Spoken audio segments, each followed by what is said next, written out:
I'd like to let you know, before the video begins, that you can find a link to the full short film, Bao, in the description of this video. It was posted by Pixar on their Twitter, and I'm sure they won't have a problem with me directing you to that video myself.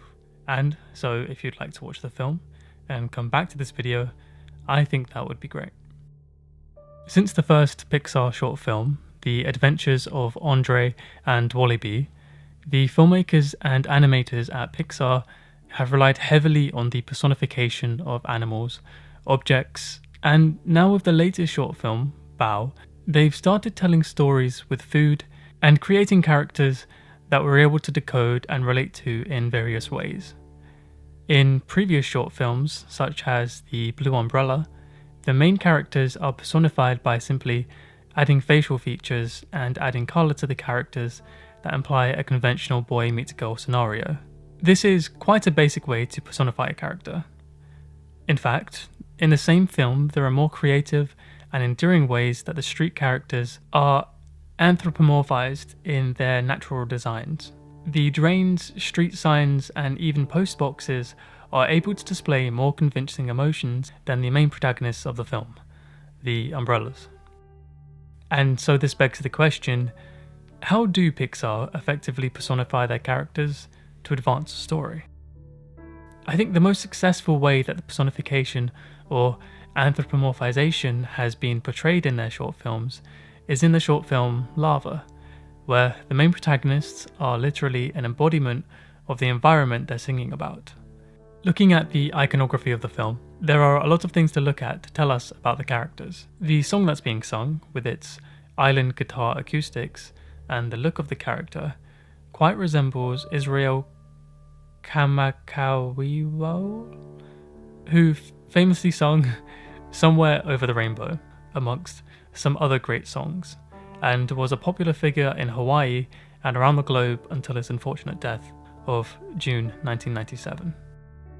The woman volcano also seems to be styled with Maui braids that are a popular hairstyle for a lot of Hawaiian women. Other features such as the moss for clothing and the coloured coral that acts like beads in her hair, and then there's obviously the fact that the characters are made entirely of volcanic islands that represent so much of Hawaii.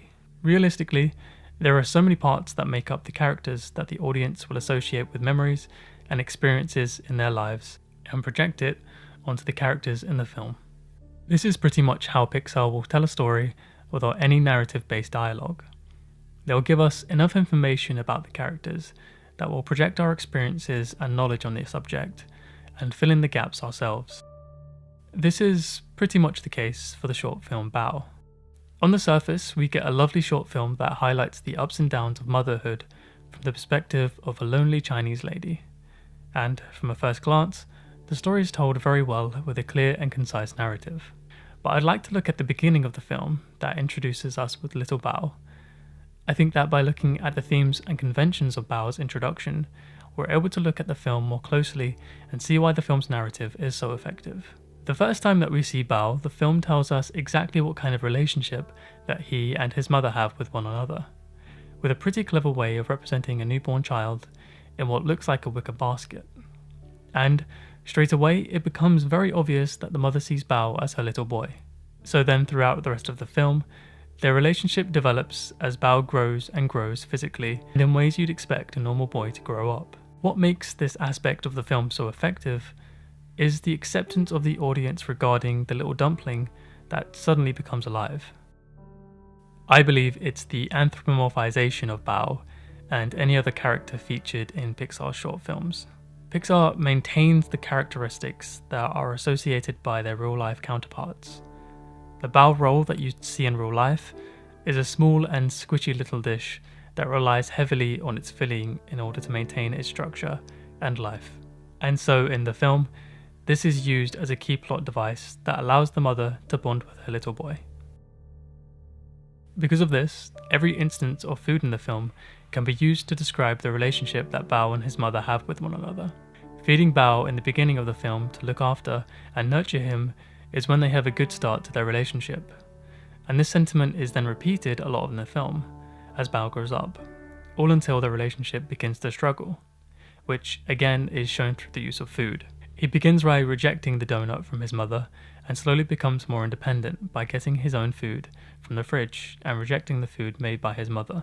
It's made apparent in the film that the mother relies on food for comfort and to connect with Bao, and so when she tries to save their relationship with a lot of home-cooked food, she is left distraught when he rejects it. It's because of this that the metaphor of Bao being a representation of her son becomes apparent.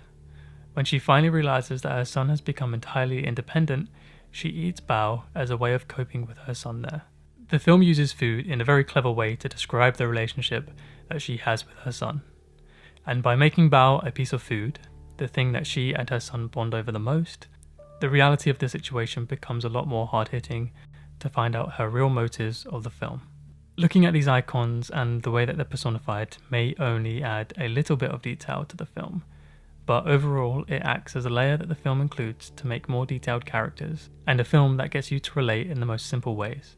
By making the characters an embodiment of the story, and basing a lot of the narrative around the rules and conventions of the particular subject, whether it be food, a volcano, or an umbrella, you can rely on the audience to fill in the gaps.